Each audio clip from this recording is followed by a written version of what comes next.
Второй вопрос. Существуют торговые компании, политика которых заключается в следующем. Человек вступает в эту компанию и ежемесячно покупает ее продукцию. Затем этот человек начинает приглашать своих друзей и знакомых, чтобы они вступили в эту компанию и начали покупать ее продукцию. Когда кто-то из них соглашается, то записывается, что он вступил в компанию через первого человека. Затем, когда второй покупает что-то в этой компании, то первым записывается с этого баллы, и он получает свой процент с этой покупки.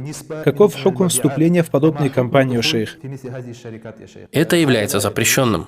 Тут собрались несколько шариатских запретов. В этом случае взаимоотношения строятся на комиссионных выплатах, а не на покупке продукции. Поэтому подобные взаимоотношения попадают в раздел риба. Также эти взаимоотношения включают в себя неведение, неоправданный риск и поедание имущества не по праву. Комитет по изданию фатв выпустил постановление о запрете подобных сделок.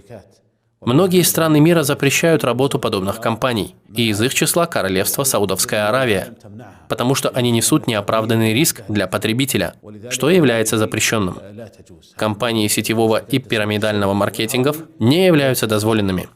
Также некоторые из этих компаний обуславливают для клиента, чтобы он продал определенное количество продукции для достижения комиссионных начислений от тех, кто ниже его в пирамиде. Является ли правильным это условие? Это условие относится к компаниям сетевого и пирамидального маркетингов, что запрещено, так как в них объединились несколько запретов. Существует ли разница между сетевым и пирамидальным маркетингами, о шейх? Нет, между ними нет разницы в хукме. Существует ли какая-либо разновидность сетевого маркетинга, которая является дозволенной? Нет, таких разновидностей не существует.